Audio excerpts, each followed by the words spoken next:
Cari amici, ben ritrovati a un nuovo appuntamento con Radio Chef. Anche questa settimana vi portiamo a scoprire le delizie del nostro territorio. Il bello di questa stagione, ma anche delle piogge che quando vengono un po' ci dispiacciono, ma in realtà fanno sì che nei nostri campi ci siano tantissime erbe da portare in tavola di stagione, e a questo un po' dedicato l'appuntamento di Promoturismo di cui vi parleremo insieme a Maria oggi, che poi un po' ci trascinerà per tutta questa puntata. Parliamo quindi di erbe spontanee e dove poterle gustare nei luoghi migliori delle valli del Natisone. Vediamo cosa ci racconta Maria e soprattutto dove ci porta.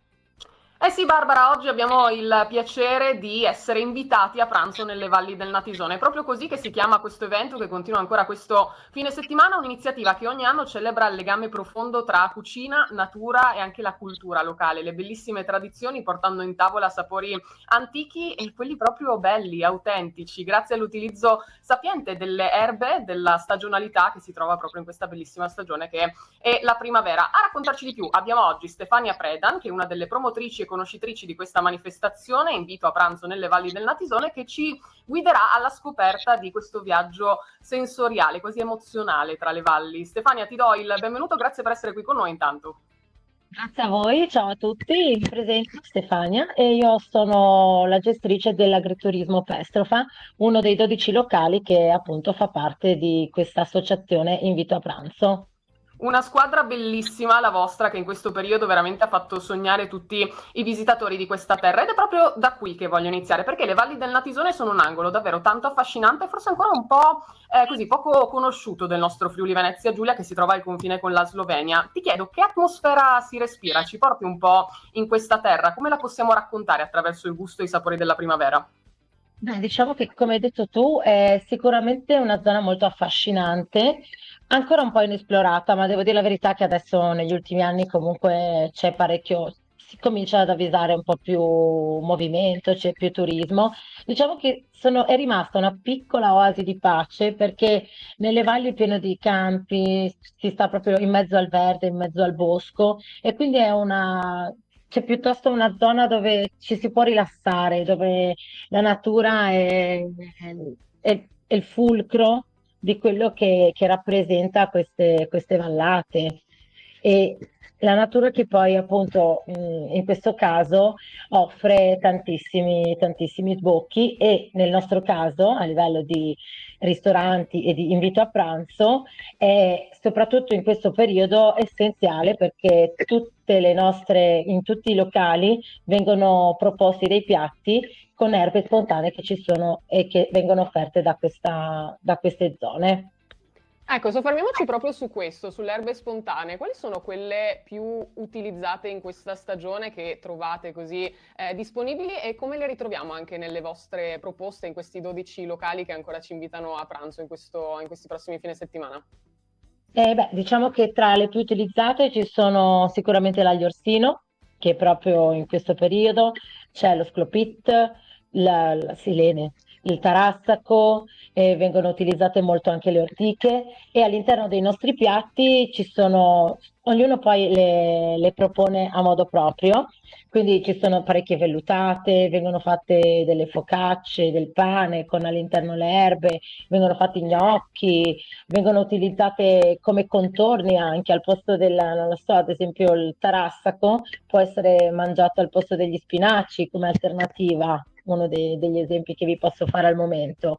Ci sono, qualcuno fa come piatti tipici, ci sono le marve che sono delle briciole di pane dove all'interno, ed è questo il periodo in cui solitamente vengono fatte, perché vengono fatte con tutte le erbe che ci sono a disposizione in natura. Posso chiederti il tuo piatto preferito anche con le erbe spontanee? Beh, diciamo che io sono una grandissima amante delle ortiche, ammetto. Quindi, ad esempio, io adesso ho fatto gli gnocchi, ma io adoro anche la vellutata. La vellutata di ortiche, secondo me, è uno dei miei piatti preferiti di questo periodo. E come la prepari? Devo dirvi tutto. Niente, come qualsiasi altro tipo di vellutata. Chiaramente le ortiche, diciamo che le migliori sono quelle piccoline, no? Dove si prendono le cimette che adesso stanno cominciando anche ad andare un pochino avanti, infatti per quello il periodo adesso sta per finire anche a livello di invito a pranzo. E,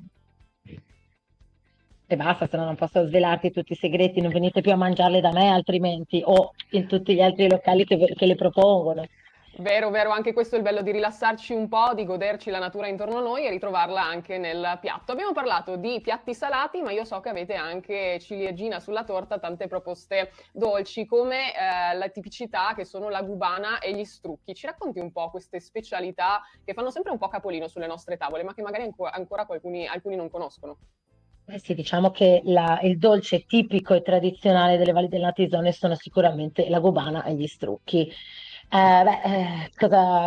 Non so se qualcuno non li ha mai mangiati, diciamo che anche questi sono dei dolci che una volta venivano fatti durante le feste, perché comunque anche la reperibilità dei prodotti non era sempre facile, no, da avere. La cosa fondamentale di questi piatti sicuramente è il ripieno, che si chiama appunto gubanciagne, che è uguale in tutte le tre tipologie di dolci, sia la gubana che gli strucchi lessi o fritti, a seconda di come uno li fa. E, che dire, la ricetta di questo sicuramente non ve la do, la vellutata è più probabile che io possa svelarvela, questa rimane, poi ognuno in base alle varie zone comunque, cambiavano magari la pasta piuttosto, beh, il ripieno no, tendenzialmente sempre lo stesso, poi la pasta ognuno la faceva un po' a modo proprio. Ehm, E questo è questo il è, bello anche dell'avere un segreto dietro la propria ricetta, che la eh, tradizione viene fuori e ognuno scopre anche il suo gusto. Stefania, infine io ti chiedo anche come possiamo prenotarci per questo fine settimana di invito a pranzo, e ci sono degli appuntamenti anche che ci portano immersi nella natura? Sì, allora guardate, proprio il 17 di maggio verrà proposta una camminata che parte tra l'altro da qui, dal mio locale, quindi dalle 3:30 se volete partecipare sia sul sito della Proloco, nei Dischedoline, e potete iscrivervi o comunque trovate tutti i contatti, se no per vedere i menu o tutto quello che riguarda invito a pranzo potete seguire il nostro sito www.invitoapranzo.it. Ci sono anche le pagine social sia su Facebook che su Instagram. Stefania, è stato un piacere stare in tua compagnia e gustare anche questi meravigliosi piatti. Io invito tutti a venire a pranzo da voi per rilassarsi un po' e godersi questa bellissima natura che vi circonda nelle valli del Natisone. Grazie e buon gusto a tutti. Grazie. Benissimo, bella questa incursione tra le erbe spontanee, ma è proprio di questo che vi voglio parlare oggi, delle erbe spontanee. Una di queste che sicuramente avrete presente e che si trova nei prati incolti, in quei prati asciutti, al margine dei campi, sui vialetti di campagna, è la cicoria selvatica. La riconoscete perché ha quel bellissimo fiore azzurro e queste foglie proprio che ricordano quelli effettivamente della cicoria. Secondo la leggenda, i fiori di cicoria selvatica, che sono proprio dei bei fiori azzurri, sono gli occhi piangenti di una ragazza abbandonata dall'amato. È il momento ideale per raccoglierlo appena appunto prima che inizi a lacrimare, quindi anticipando la fioritura. Ma come si raccoglie la cicoria selvatica? Beh, innanzitutto le sue foglie si estendono orizzontalmente come dei rosoni, in delle simmetrie, diciamo, radiali. Nell'orto invece si sviluppa in verticale, quindi cresce in altezza. Attendiamo che la sua altezza abbia raggiunto i 10-15 cm a seconda della varietà e in entrambi i casi per la raccolta useremo un coltellino di media lunghezza dotato di punta e lama flessibile proprio per assecondare le curve di crescita. Tutte le parti della cicoria sono commestibili e sono ricche di sali minerali e di vitamine. Dalle radici possiamo ottenere un surrogato del caffè, il famoso caffè di cicoria. Basta tagliarla a fette sottili, essiccarla all'aria, tostarle sopra una piastra o una padella in modo che sia fatta soprattutto di materia naturale, polverizzarla al moltario e poi riempirete la vostra caffettiera. Si usava moltissimo, una volta, ancora adesso si può trovare in alcuni negozi biologici.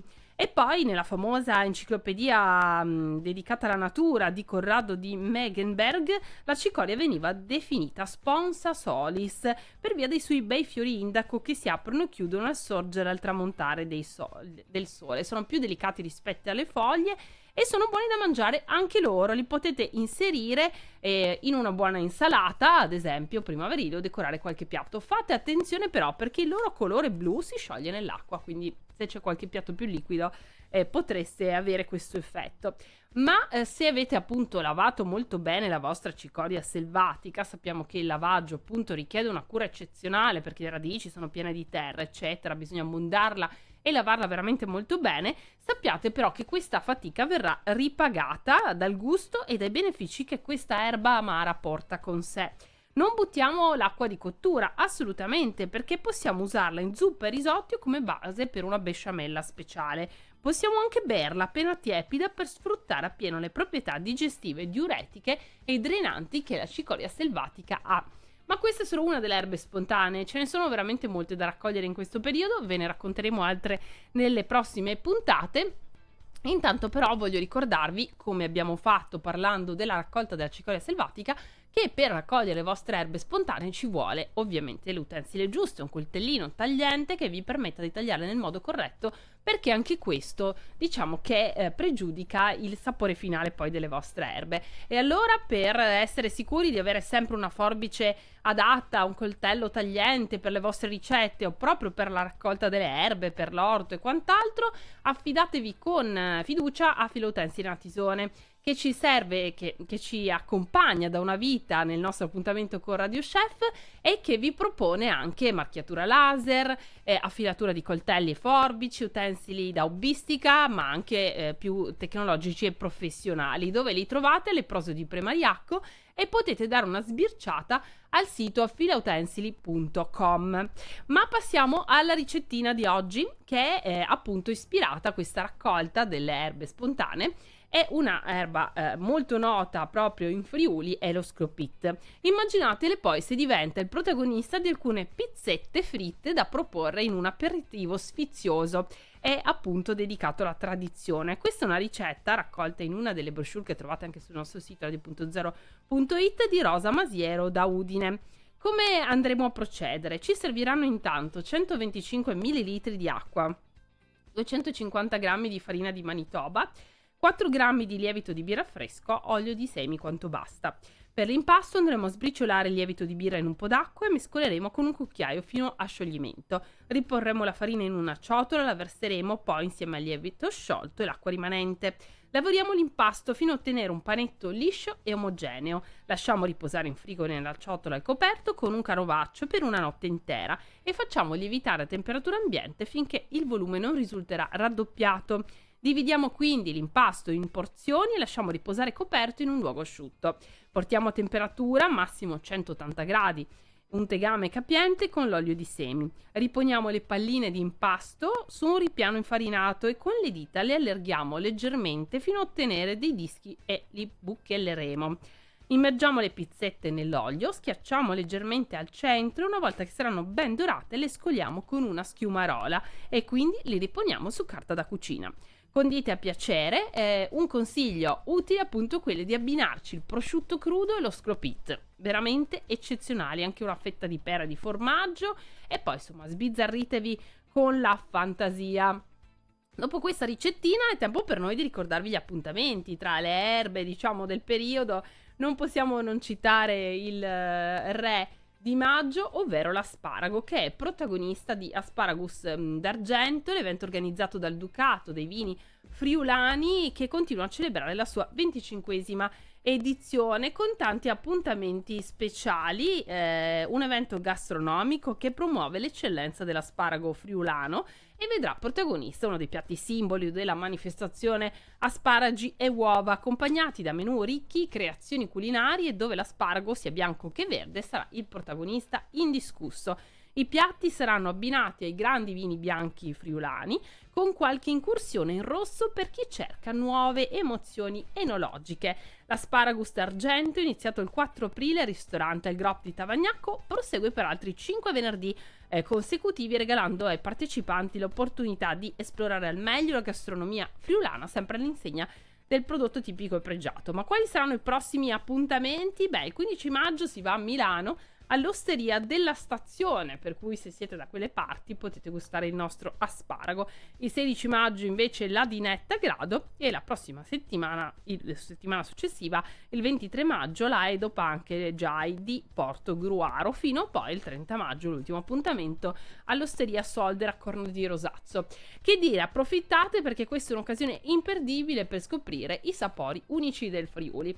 E con questo oggi noi vi lasciamo tra le erbe spontanee, gli appuntamenti golosi del Friuli Venezia Giulia. Vi invitiamo a cercare le nostre ricette non solo nel nostro sito radio.0.it, nella sezione Radio Chef ne trovate moltissime, ma anche sfogliando le nostre brochure. Ormai con diverse edizioni abbiamo raccolto molte ricette dei nostri ascoltatori che arrivano da tutto il Friuli Venezia Giulia, ma non solo, ognuna per una stagione, quindi quelle invernali, primaverili, autunnali.